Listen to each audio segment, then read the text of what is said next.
آج ہم اس شخصیت کے پاس موجود ہیں جو میرے محسن ہے، جن کے احسانات کے بوجھ تلے میں ہمیشہ دبا رہا ہوں اور دبا رہوں گا۔ آج خصوصی طور پر ان سے ملاقات کے لیے آئے ہیں میر حمید صاحب، جو کہ کسی تعارف کا محتاج نہیں ہے، پوری دنیا ان کو اچھے طریقے سے جانتی ہے، اور اس وقت یہ انچارج نمائندگان ہیں ساج ٹی وی کے پورے پاکستان کے، اور اس کے ساتھ ہی ساتھ جو ہے پاکستان میڈیا کونسل رجسٹرڈ کے جو ہے وہ مرکزی چیئرمین اور مرکزی صدر ہیں پورے پاکستان کے۔ اور سب سے اچھی بات یہ ہے کہ یہ یاروں کے یار ہیں، دوستوں کے دوست ہیں، تو میں آج ان کے پاس خصوصی طور پر آیا ہوں۔ میر صاحب آج اس موقع پہ کچھ کہیں گے؟ میں آپ کا شکر گزار ہوں۔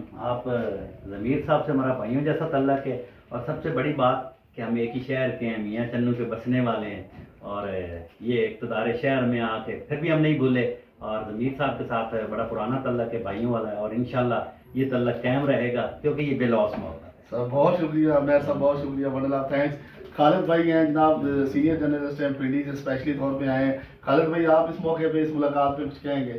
دیکھیں، دوستوں سے ملاقات تو کسی بہانے سے ہی ہوتی ہے، تو یہ ہے کہ بہتر اور اچھے دوستوں کو جو ہے ضائع نہیں کرنا چاہیے۔ بہت شکریہ جناب، بہت شکریہ، بڑا لاف تھینکس میر صاحب، بہت شکریہ۔